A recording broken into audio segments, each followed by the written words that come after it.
बिस्मिल्लाहिर्रहमानिर्रहीम। तो हमारे 2 लेक्चर कंप्लीट हो चुके, जिसमें हमने सेक्शन 2 की डेफिनेशंस सारी पढ़ ली और हमने टर्मिनोलॉजी को समझ लिया। तो आज हम आएंगे इनकम टैक्स रजिस्ट्रेशन की तरफ। तो इनकम टैक्स रजिस्ट्रेशन जो है वो section 181 of the income tax ordinance जो है वो इसको डील करता है। तो सेक्शन 181 क्या कहता है, इसको हम ज़रा पहले पढ़ लेते हैं। सेक्शन 181 टैक्स पेयर्स रजिस्ट्रेशन है। Every tax payer shall apply the prescribed form and in the prescribed manner for the registration. कल हमने प्रिस्क्राइब्ड की डेफिनेशन पढ़ी थी कि प्रिस्क्राइब्ड है कि जो लॉ में या रूल्स में प्रिस्क्राइब किया गया हो कि इस तरह से आपने वो फॉर्म फिल करना है। तो इसका एक बाकायदा फॉर्म है।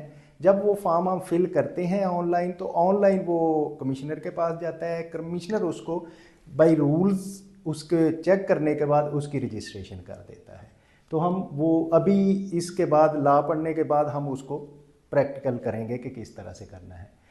The commissioner having a jurisdiction, कल मैंने जैसे जुरिस्डिक्शन की बात की थी कि जिस कमिश्नर की जुरिस्डिक्शन होगी उसमें आपकी रजिस्ट्रेशन होगी। आप अप्लाई कर दें, आप इधर बैठे हैं सपोज बैरिया टाउन में, इधर से आप अपने ऑनलाइन अप्लाई कर रहे हैं, तो आपका जो एड्रेस होगा उस एड्रेस के मुताबिक वो मुतलका कमिश्नर के पास जाएगी आपकी एप्लीकेशन। तो फिर वो कमिश्नर आपके इसमें करेगा। तो commissioner having a jurisdiction over a case, her case की अलहदा हो सकती है, किसी की किसी में होगी, किसी के where necessitated by the facts of the case may also register a taxpayer in the prescribed manner. Taxpayer registration scheme shall be regulated through the rules to be notified by the board. तो जो किस तरह से होगी, जो rule notify किए हैं board ने उसके मुताबिक उसकी रजिस्ट्रेशन हो जाएगी। From tax year 2015 and onward, in the case individual having a computerized national identity card, तो उसका जो कंप्यूटराइज नेशनल आइडेंटिटी कार्ड है वही उसका नेशनल टैक्स नंबर है। पहले तो एक स्टेज में ऐसे हो गया था कि एनटीएन ख़त्म कर दिया था बीच में कि अब आपका कंप्यूटराइज जो नेशनल आइडेंटिटी कार्ड है वही जहां इस्तेमाल करेंगे तो वो आपका एनटीएन होगा। आप अगर किसी ने प्रैक्टिस की हो अपनी सर्च करने की, तो जहां भी एनटीएन को सर्च करने की ऑप्शन होती है उसके साथ सीएनआईसी की ऑप्शन ज़रूर होती है कि आप अपना प्रोफाइल इंक्वायरी करना चाहते हैं तो पूछेगा एनटीएन देंगे या सीएनआईसी देंगे। आप एक्टिव टैक्स पेयर देखना चाहते हैं सीएनआईसी देंगे या एनटीएन देंगे। लेकिन इसमें थोड़ी सी प्रॉब्लम आ गई। फिर क्या आई कि इंडिविजुअल के केस में तो एनटीएन वो बन गया सीएनआईसी। अब जो एओपीज थी और कंपनीज थी उनके केस में एनटीएन ही आ रहा था। तो अब इस तरह से फिर प्रॉब्लम्स आनी शुरू हो गई। जब एक दफ़ा एनटीएन ख़त्म कर दिया तो दोबारा फिर उन्होंने साथ एनटीएन और सीएनआईसी दोनों चलाना शुरू कर दिया इंडिविजुअल के केस में। Active tax payer list, active tax payer कल हमने डेफिनेशन में पढ़ा था।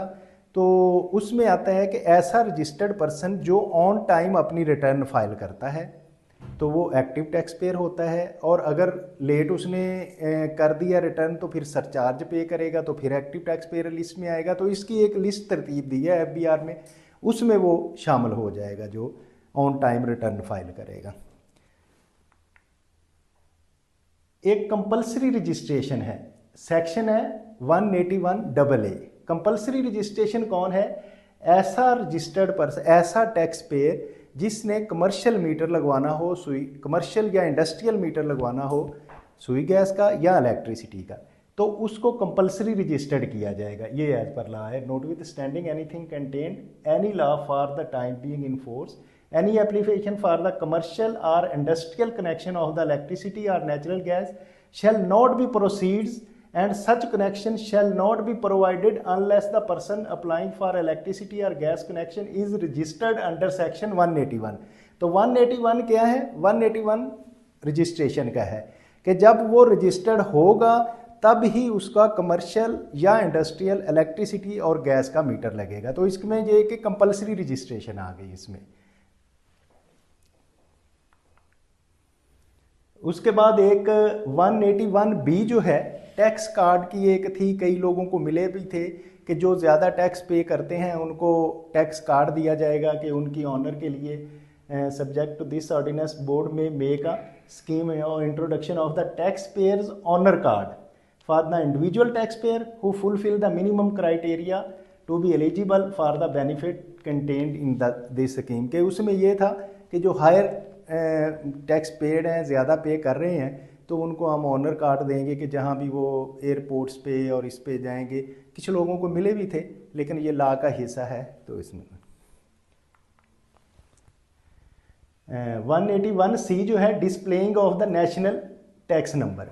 आपने अक्सर देखा होगा कहीं बिजनेस में आप गए हैं, किसी भी शॉप पे गए हैं या किसी ऑफिस में गए हैं, तो वो FBR का एनटीएन डिस्प्ले किया हुआ है। वो ऐसे नहीं डिस्प्ले करते, वो ला उनको ये 181C के तहत वो उनको डिस्प्ले करना पड़ता है। अगर नहीं करते ना तो फिर उनको फाइन होता है, 5000 रुपये फाइन है इसका अगर नहीं डिस्प्ले करते तो। Every person driving income from the business chargeable to tax who has not issue a national tax number shall display the national tax number at the conspicuous place of the his business, के उसकी ऐसी जगह पे हो कि जो properly नज़र आ सके। और वो इसीलिए आप देखें किसी भी स्टोर बड़े पे जाते हैं या कहीं भी, तो वो आपको वो नज़र आ रहा होता है। अच्छा, इसके अलावा है बिजनेस लाइसेंस स्कीम है 181D।